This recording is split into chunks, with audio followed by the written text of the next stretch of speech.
Our new house had an NRA sticker on the downstairs window. When we moved in last November, we tried simply peeling the sticker off the window, but that didn't work. Since it could only be viewed by someone in the backyard, though, we didn't worry about it too much and left it. This week, though, I dug a razor blade out of my toolbox and scraped that sticker off the window. This week, historian Heather Cox Richardson wrote an article about the history of the so-called right to bear arms and how the NRA was founded in 1871 to promote marksmanship and sporting events, but was hijacked in the 1970s for political purposes and business interests. Since then, the NRA has spent vast amounts of money from weapons manufacturers to oppose gun regulation and ruin any politician who stands for anything less than the unfettered right to own and carry guns. We're talking about this, of course, given one high-profile mass shooting in Atlanta, in which most of the victims were Asian American women, making this as much about racism and sexism as anything else, and less than a week later, another high-profile mass shooting in Boulder. However, between them, there were at least 5 other mass shootings, making a total of 7 in 7 days. And Friday night, as you may have heard in the local news, there were multiple shootings at the Virginia Beach oceanfront. Following all of these events, there's grief and there's anger. There are the usual empty platitudes from politicians, the statements from the gun lobby that we shouldn't be talking politics so soon, and yet the frequent regularity of mass shootings would mean that there's never an acceptable time. There are the all too familiar arguments for gun safety and against gun control, and we've all been through this so many times over the last decade that we're becoming indifferent. It's just too easy to say that if the murder of 20 first graders didn't change anything, then nothing will. This morning, I want to talk about the role that our faith and our faith community plays in how we respond to these incidents. When the world, as Rebecca Parker put it, is poised now as always between the possibilities of violence and the possibilities of peace, when every moment is a threshold, how do we proceed? What does it mean that we are Unitarian Universalists? What does it mean that we're part of the UU Fellowship of the Peninsula? There's a religious education curriculum published by the UUA for 4th and 5th graders called Toolbox of Faith. Some of you may be familiar with it as both parents and RE teachers because we've used it at the UUFP. Created by religious educator Katie Covey, the idea is that Unitarian Universalism is like a box of tools. And depending on our situation and circumstances, we have values and principles upon which we can draw, just like fetching the tools we need from that toolbox. So Covey's program leads children through considering a variety of qualities of Unitarian Universalism, with each one represented by an actual tool. In the first few sessions, for example, questioning is introduced using a magnifying glass. Integrity is discussed using a compass. And flexibility is considered using everyone's favorite tool, duct tape. The intention, of course, is to make some otherwise abstract religious concepts more tangible to our young UUs. Now, we adult UUs, when we think about such tools of Unitarian Universalism, will often bring up the 7 principles. They are an easy answer to the question of what does it mean to be a UU? Well, it means we believe in the inherent worth and dignity of every person.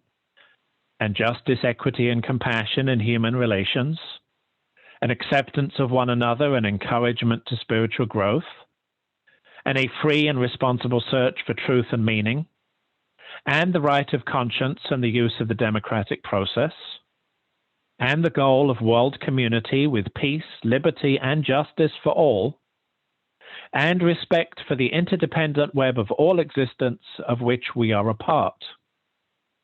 By my count, that's 17 qualities we value as UUs, which makes the 7 principles a pretty big toolbox.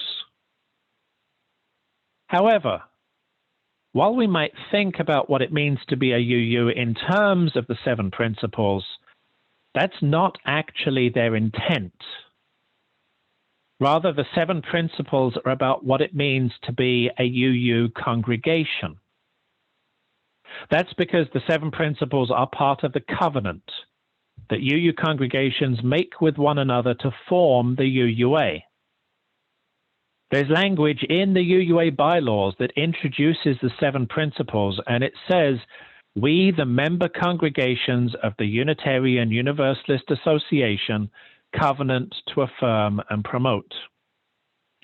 And to conclude them as well, it says, "As free congregations, we enter into this covenant, promising to one another our mutual trust and support."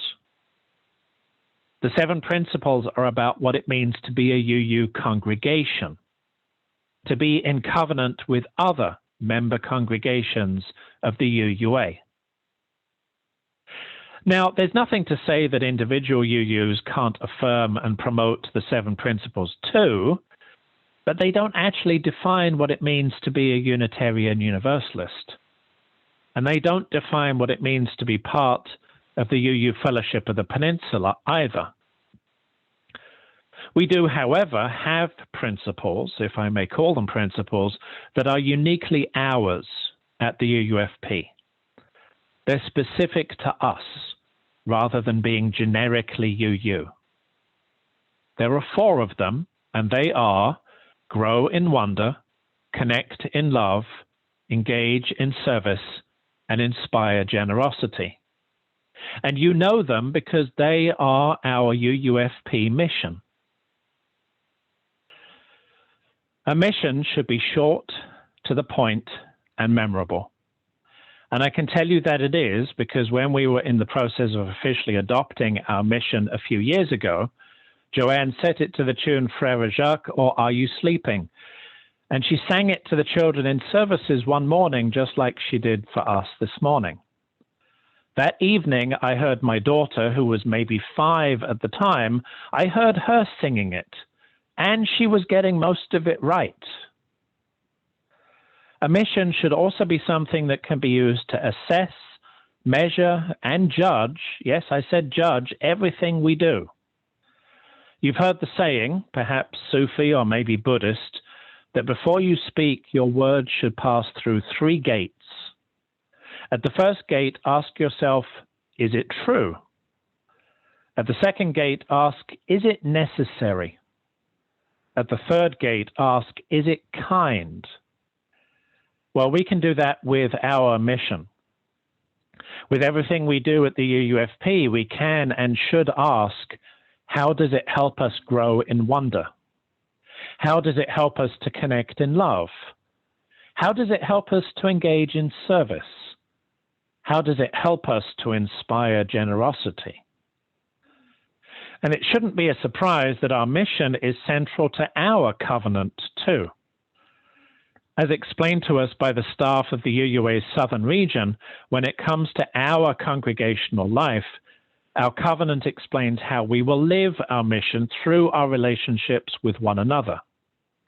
In other words, our mission isn't just some set of pleasing words we can write on a banner and otherwise pretty much ignore.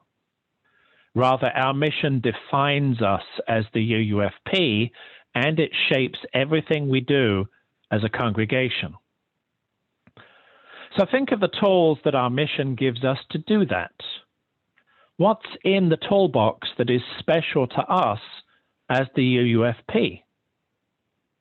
Well, in Toolbox of Faith, Katie Covey suggests a magnifying glass as the tool to go along with the UU quality of questioning. So for growing in wonder, how about a microscope or a telescope? We might think of Maria Mitchell, the 19th century Unitarian and astronomer who discovered a comet and other wonders of the cosmos with her telescope, while also fighting for women's rights and education. For connecting in love, we can stick with Covey's use of gloves as a tool metaphor for love. As she explains, even the word glove has the word love embedded in it. Unitarian Universalism is a faith that values justice, compassion, and equity in human relations.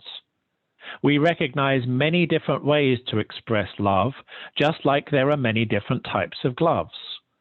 There are warm woolen gloves, rubber gardening gloves, canvas work gloves, and softball gloves.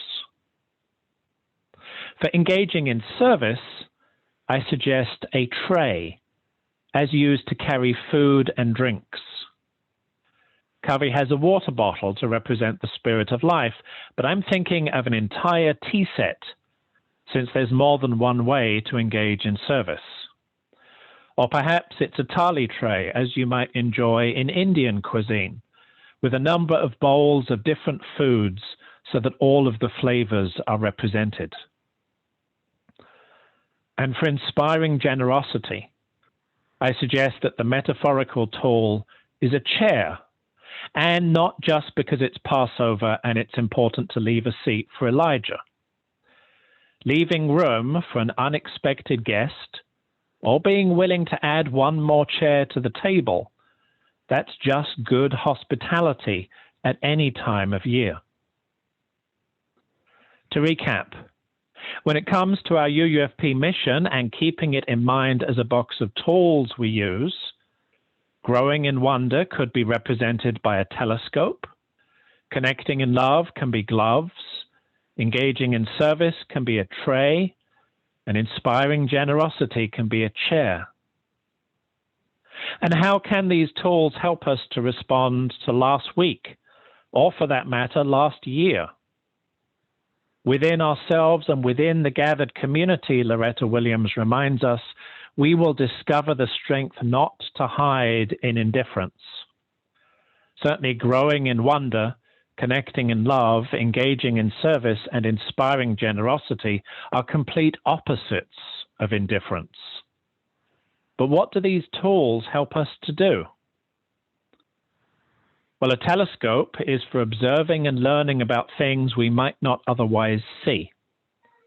So we can educate ourselves and one another about anti-Asian American racism, about intersectionality, about gun safety in our own communities. We can imagine and envision and articulate a bold future, rejecting the possibilities of violence and embracing the possibilities of peace. And gloves are for reaching out and holding things, so we can let people know when they are important to us that we appreciate them. We can offer our kindness to those who are hurting. We can show up when we are asked to show up. We can listen to those who have different stories to tell us.